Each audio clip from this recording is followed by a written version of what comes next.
दोस्तों, क्या एक सन्यासी पाकिस्तान में 12 हिंदू मंदिर बना सकता है क्या? दोस्तों, एक अमीर से अमीर व्यक्ति भी पाकिस्तान में जाने के लिए डरता है। वही एक सन्यासी जिनके पास खाने के लिए भी पैसा नहीं होता है, उस तरह के एक सन्यासी ने पाकिस्तान जैसे एक मुसलमान देश में 12 हिंदू मंदिर बनाकर दिखाया।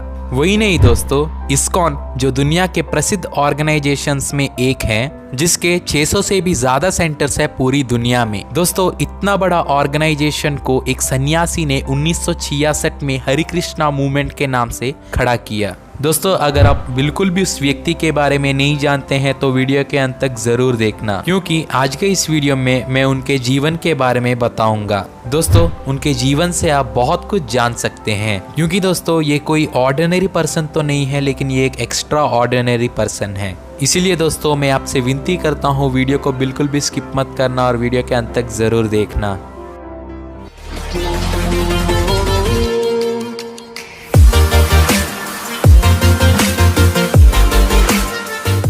दोस्तों, उनका नाम है अभय चरण राविंद भक्तिवेदांत स्वामी श्रीला प्रभुपाद। तो चलिए दोस्तों, उनके जीवन कथा की ओर बढ़ते हैं।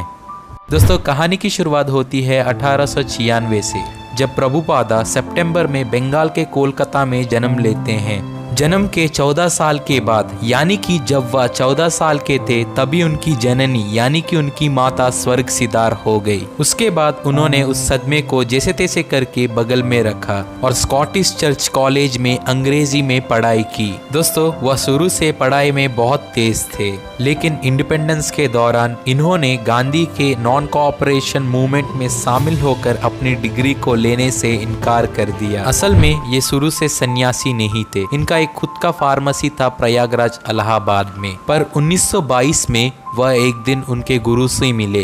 तभी उनके गुरु को ये समझ में आ गया था श्रीला प्रभुपाद की अंग्रेजी बहुत अच्छी है, क्योंकि जब प्रभुपादा अंग्रेजी बोलते थे तो ब्रिटिश भी अपने डिक्शनरी खोलते थे। इससे ही आप समझ सकते हो प्रभुपादा का इंग्लिश कितना अच्छा था। तभी उनके गुरु ने प्रभुपाद से कहा, तुम्हारी अंग्रेजी बहुत अच्छी है और तुम्हें शास्त्रों में मन भी लगता है, इसीलिए क्या तुम भगवत गीता को अंग्रेजी में लिख सकते हो? क्योंकि हमारे किताबें विदेशों में नहीं जा रहे हैं, लेकिन उनके किताबें हमारे यहाँ आ रहे हैं, इसीलिए तुम्हें भगवत गीता को अंग्रेजी में लिखकर पूरी दुनिया तक पहुँचाना चाहिए। उसके बाद प्रभुपादा ने अपने गुरु के आज्ञा को दिल से लगा ली और अगले दिन से ही भगवत गीता को इंग्लिश में लिखना शुरू कर दिए। ध्यान देने की बात यह है दोस्तों, तब के जमाने में कोई लैपटॉप या टाइपराइटर नहीं होता था, लेकिन तभी भी इन्होंने भगवत गीता जैसी मोटी पुस्तक को ट्रांसलेट करते रहे। ट्रांसलेट करते करते 1 साल गुजर गया। खूब सारे पेजेस में भगवत गीता को इंग्लिश में लिखे थे,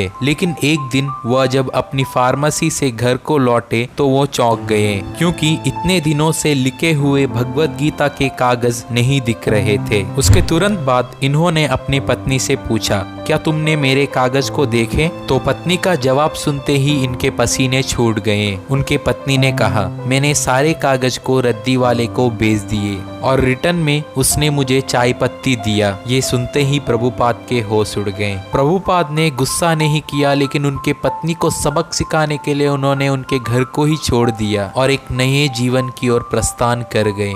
उसके बाद इन्होंने फिर से भगवत गीता को लिखना शुरू किया और वृंदावन की ओर चल पड़े और कई साल वृंदावन में अपने दिन गुजारे। लेकिन इनको पता था, अगर ये वृंदावन में ही रह गए तो ये कभी भी भगवत गीता को बाहर लेकर नहीं जा सकते थे। और इनको ये भी पता था, दुनिया का नंबर 1 देश है अमेरिका और अमेरिका का नंबर 1 शहर है न्यूयॉर्क, इसीलिए वह न्यूयॉर्क की ओर चल पड़े। दोस्तों, ध्यान देने वाली बात यह है कि तब प्रभुपादा 70 साल के थे और उस उम्र में भी उन्होंने 32 दिन का सफर जहाज में किया। सिर्फ यही नहीं दोस्तों, इनको सफर के दौरान 2 हार्ट अटैक्स आए और बैग में सिर्फ $7 और कुछ किताबें थे। प्रभुपादा को पता था अमेरिका में इन्हें कोई नहीं जानता था, लेकिन ये अमेरिकन्स को अच्छी तरह जानते थे। उनके सोच को ये जानते थे, उनके जीवन शैली को ये जानते थे, उनके बात करने का ढंग को ये जानते थे। इसीलिए ये डरे नहीं और कृष्ण का नाम लेकर न्यूयॉर्क के टॉम्पकिंस स्क्वायर पार्क को पहुंच गए। ये बात 1965 की है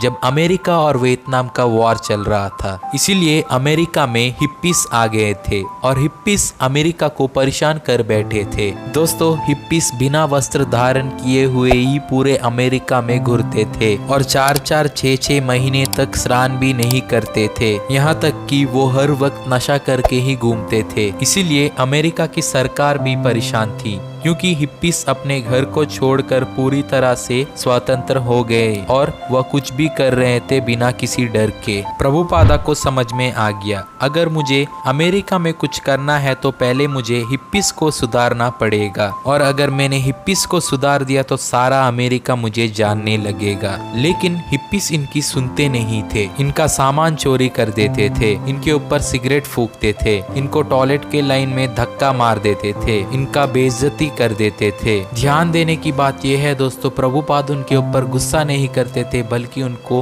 प्यार करते थे, भोजन बनाकर खिलाते थे, सुबह शाम भगवत गीता सुनाते थे। इसीलिए धीरे धीरे हिप्पीस को प्रभुपाद की बात समझ में आने लगी। प्रभुपाद ने एक व्यक्ति से पूछा, तुम नशा क्यों करते हो? उस व्यक्ति ने कहा, मुझे नशा करने से अच्छा लगता है और नशा करने से मैं हवा में रहता हूँ। इस बात पर प्रभुपाद ने कहा, मेरे पास ऐसा नशा है जिसे करने के बाद तुम हर वक्त हवा में रहोगे। तो वो व्यक्ति चौंक गया और पूछने लगा, ऐसा कौन सा नशा है आपके पास?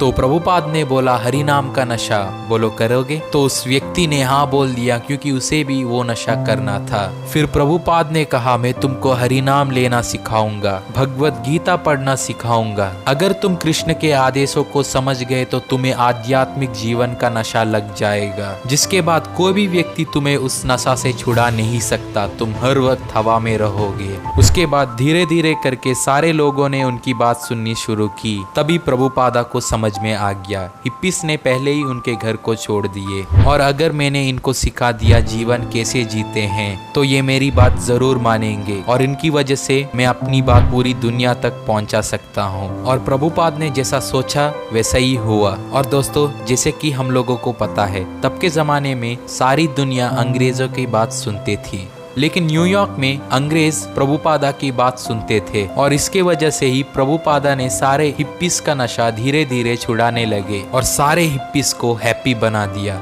कैसे? प्रभुपादा उनको हर रोज मीठे मीठे गुलाब जामुन बनाकर देते थे, गीता की कथा सुनाते थे और जीवन को कैसे जिया जाता है प्रभुपादा ने हिप्पीस को समझाया और इस तरह हिप्पीस को प्रभुपादा ने हैप्पी बनाया। प्रभुपादा ने धीरे धीरे करके अमेरिका में 10,000 शिष्य बनाए और 10,000 में से 2 शिष्य को ऑस्ट्रेलिया भेजा, 2 शिष्य को रशिया भेजा, 2 शिष्य को यूरोप भेजा, 2 शिष्य को इंडिया भेजा और आखिर तक पाकिस्तान तक उनके शिष्य को भेज दिए। प्रभुपाद रुके नहीं, अपने शिष्य और शिक्षा को पूरी दुनिया तक भेजते रहे और सारे शिष्यों से यही कहा, तुम्हारी बारी है, इस भगवत गीता को पूरी दुनिया तक पहुंचाना है क्योंकि मैंने तुम्हें सिखाया, तुम दूसरों को सिखाओ और उनसे कहो कि वो किसी और को सिखाए और उनको भी वही कहना कि वो किसी और को सिखाए और उनको भी वही कहना जो मैंने कहा। समझना मुश्किल है दोस्तों, लेकिन समझ जाइए। प्रभुपाद 1965 से लेकर 1977 तक यानी कि 11-12 साल इन्होंने हिप्पीस को बदलने में ही लगा दिए।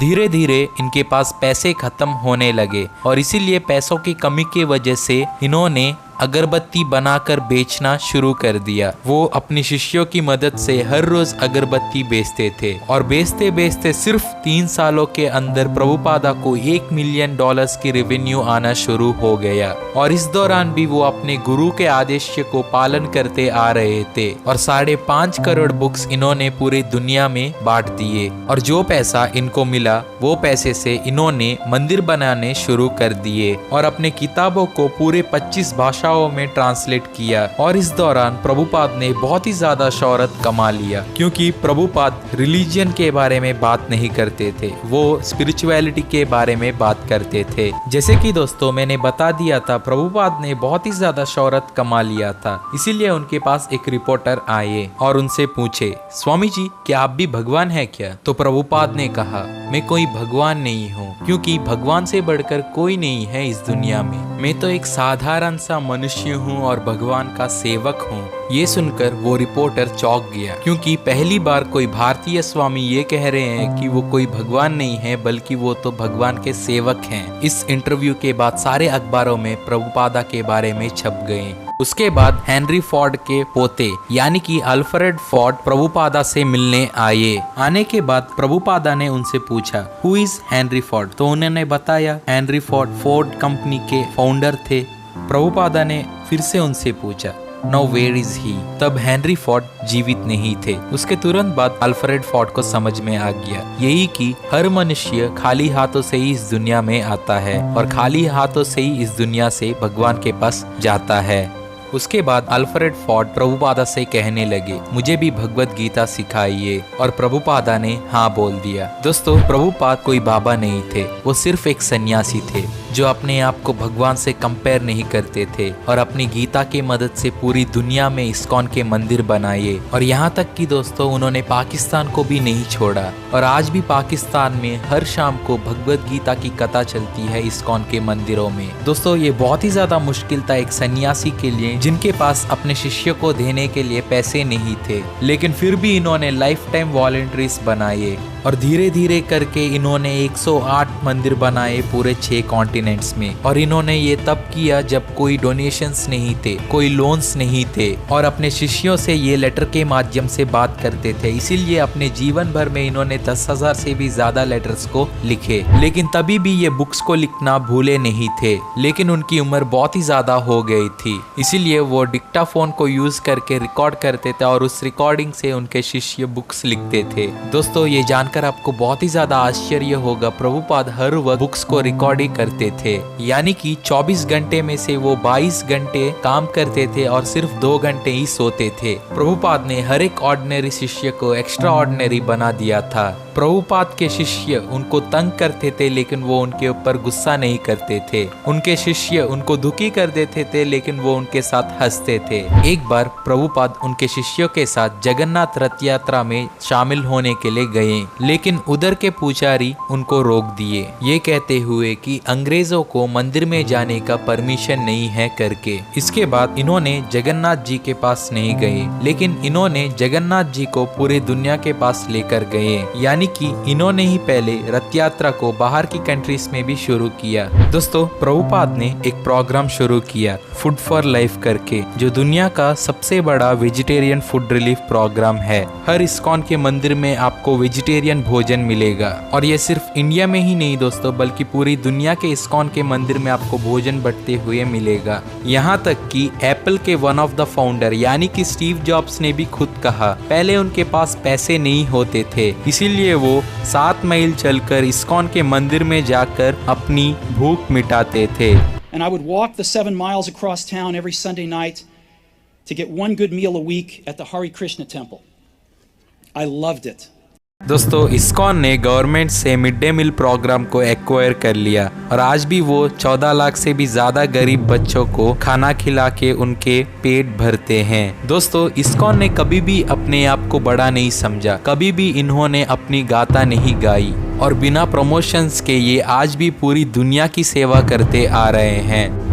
दोस्तों, अगर आप भी इस पेंडेमिक में कुछ गरीब लोगों की मदद भोजन खिला के करना चाहते हैं तो डिस्क्रिप्शन में दिए हुए लिंक से आप कुछ पैसे इस्कॉन को डोनेट कर सकते हैं, जिसके बाद इस्कॉन उन पैसों से कुछ गरीब और जरूरतमंद लोगों की मदद करेगा। दोस्तों, अगर आप ऐसे करते हो तो मुझे बिल्कुल भी फायदा नहीं है, लेकिन इससे आपको बहुत सारे गरीब और जरूरतमंद लोगों की दुआ मिलेगी। दोस्तों, ये बात है 1977 का, जब प्रभुपादा के पास समय बहुत ही ज्यादा कम था। वह बहुत ही ज्यादा पतले हो गए थे, यहाँ तक कि उनके शरीर में सिर्फ हड्डियां ही थी, इसीलिए डॉक्टर उनके हाथ पकड़ने के लिए भी डरता था। लेकिन उस वक्त में भी वो बुक्स को इंग्लिश में ट्रांसलेट करते रहे और ट्रांसलेट करते करते 14 नवंबर 1977 को वो स्वर्ग सिधार हो गए। दोस्तों, प्रभुपाद कोई सामान्य व्यक्ति नहीं थे, उनके जीवन से हम बहुत कुछ सीख सकते हैं। इसीलिए मैंने वीडियो की शुरुआत में ही बोला था वो कोई ऑर्डिनरी व्यक्ति नहीं है, वो एक्स्ट्रा ऑर्डिनरी मिशनरी व्यक्ति है। तो आज के लिए सिर्फ इतना ही दोस्तों। आशा करता हूँ आपको ये वीडियो पसंद आया होगा। अगर आपको ये वीडियो पसंद आया तो वीडियो को लाइक कर दीजिए और नीचे कमेंट करके मुझे जरूर बताइएगा आपको प्रभुपादा की बायोग्राफी कैसी लगी।